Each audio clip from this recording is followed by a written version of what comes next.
When you're new to photography and are not quite ready to venture into the manual world, the basic shooting modes available on your camera's dial can help you get a better photo in certain situations. These are pre-programmed modes which can be used to shoot a particular subject or scene. Luckily for you, the modes, known as shooting modes or metering modes or even specialty exposure modes, are basically all the same across manufacturers, no matter what you choose to call them or how they are labeled on your specific camera. Hang on to the end of this video because I'm going to explain everything you need to know about the various specialty shooting modes available on your DSLR and mirrorless cameras. Hi, I'm Jim Costa.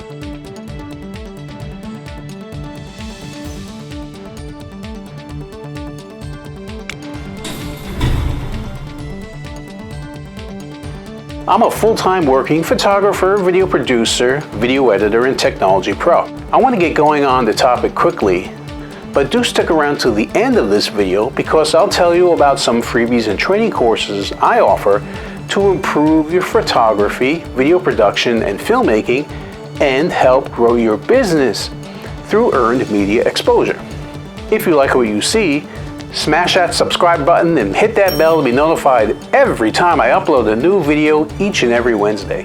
And remember, I welcome your comments, questions, and more on all of my videos. Depending upon the make and model of your camera, there may be a host of additional modes from which you may choose. I'll discuss the more popular ones briefly here, but intentionally not get too far into the weeds, as these modes vary depending upon the make and model of your camera. Some of these modes will change color settings, sharpness, noise reduction, image quality, and more. Check your manual to see what is happening inside your particular camera if you are using these modes. Almost all digital cameras these days will have at least macro, sport, landscape, night, movie, and portrait modes. Plus, there are a few other modes or features that are individual to each specific make and model. These scene modes are usually easy to find in your camera. They will either be found on the wheel or the dial, which sits on top of your camera, or they will be clearly marked in the camera's menu system. Here's a quick rundown of popular modes that are available and when you should use them, and the symbols that your camera has that actually represents those various modes. The first is full automatic mode, represented by a green rectangle or a green camera or the word auto or iAuto, depending upon, again, the make and manufacturer. This is the mode that does everything automatically for you, aside from actually aiming the camera and hitting the trigger. You get all the computer power your camera has behind the program auto mode with automatic aperture and shutter speed selection, but you will also, depending upon the make and model, get an automatic pop-up flash, if your camera has one,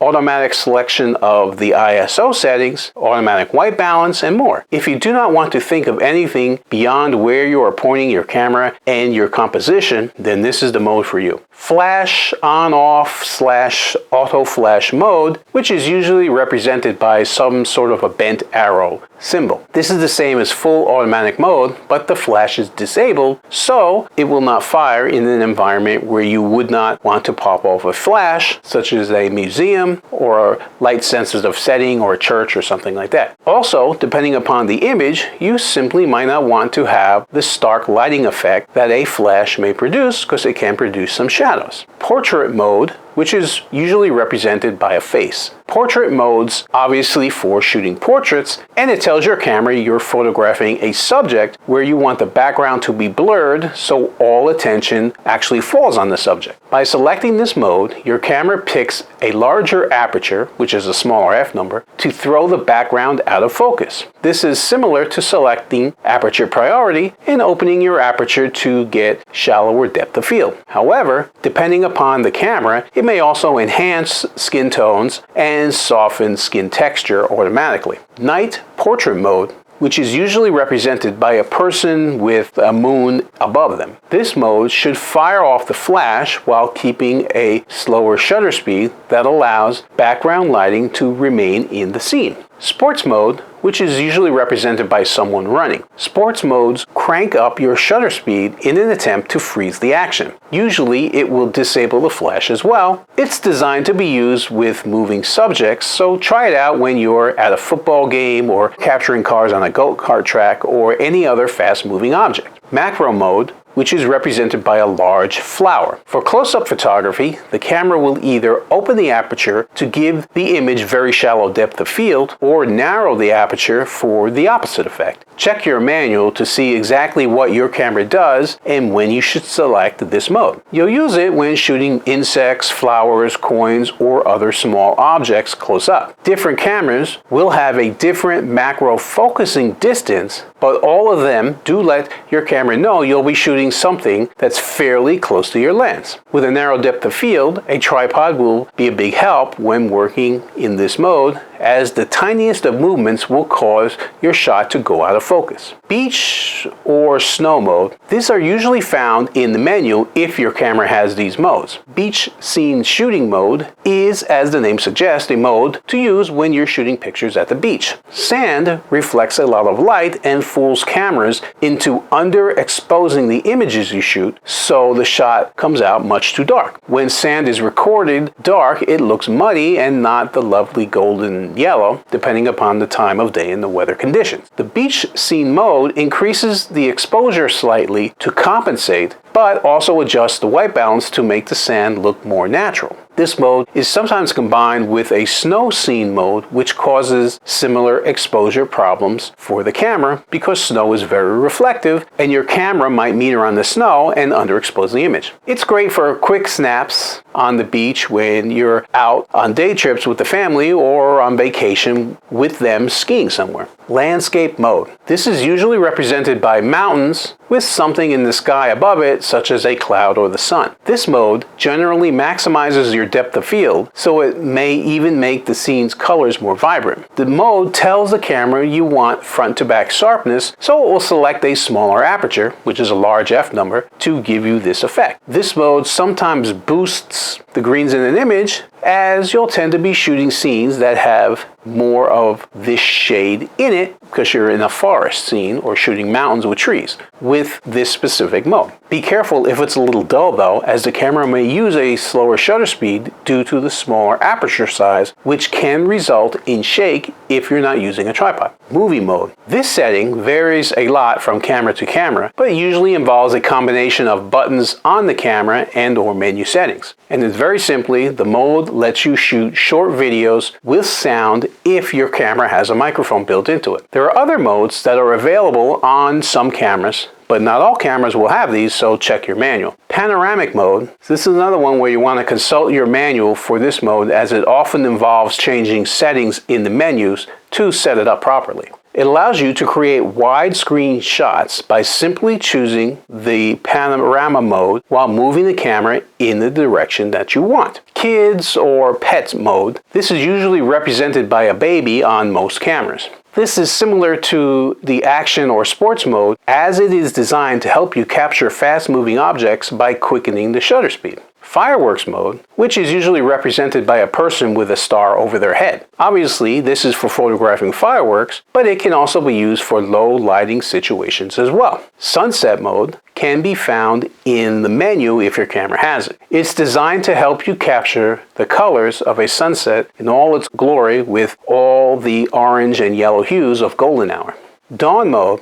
Dawn mode is a mode that not every camera has, but if it does, you'll find it in the camera menu. It's for those photographers who get up way too early to shoot their landscapes and want to get blue hour shooting early in the morning, which is really what it's designed for. Text mode. This mode might be in the menu if your camera has it, or you might have to shoot in manual mode and some other combination of settings as well. You'll have to check your manual to see if you actually have this mode. It allows you to photograph text in documents clearly and easily, and works very much like macro mode. Custom modes. These are usually listed on your camera's dial or as buttons on the body as the letter C or as the letter U. Several manufacturers of better cameras offer custom modes that allow you to pre-assign different shooting options to a custom mode setting. What is customizable varies widely between manufacturers and between specific models, so if interested in setting up a custom mode, break out your manual and see what variables your particular camera allows you to set. At this point, you might be asking, what mode should I use?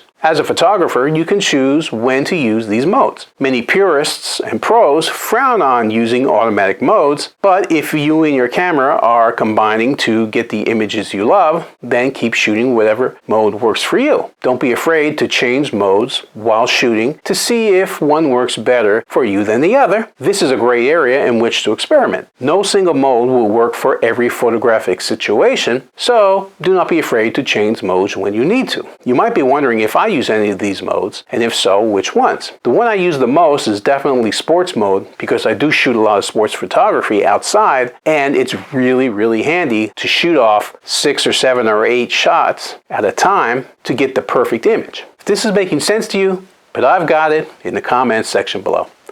My question of the day is, what is your favorite specialty camera mode? Leave a comment below and let us know. I just told you mine, I'd like to hear yours. If you found the information in this video useful, I'd like to hear about it from you. If you liked it and want to see more videos like this, then follow my YouTube channel, Jim Costa Films. If you think what you saw was great, please do like it. If you have an opinion, feel free to comment below. If you know someone who could benefit from the information that I provided, please share the video. You can connect with me and my company, Jim Costa Films, on social media and online, on Facebook, Instagram, Twitter, YouTube, LinkedIn, and the web by searching for Jim Costa Films. In fact, I currently have over 4,500 videos on my YouTube channel, Jim Costa Films, so feel free to check out many of my other videos for great tips and suggestions. Thank you for sticking around this long. I mentioned at the beginning about some freebies and training. As a professional video producer and photographer, I've created an absolutely free cheat sheet for you on all the best camera settings to shoot with your DSLR, mirrorless, or video camera that will show you the settings that will allow your photos, and particularly your videos, to shine and stand out from the competition. The link to get that cheat sheet is just below in the video description. Best of all, my cheat sheet specializes in shooting video with any type of camera. In it, you'll find all the info you need on important video techniques, such as white balance, color temperature, frame rates, and more. I've also created an editing training course for Adobe Premiere Pro. My quick start training is designed to get you up in editing video in under 2 hours and includes over 100 tips, tricks, and keyboard shortcuts for video editors that gets you started in the program and makes your workflow go much faster. Now, I'm also affiliated with Christina Nicholson, a fellow media veteran like myself who helps businesses and entrepreneurs reach tons of their ideal customers through the power of media without spending big bucks on advertising.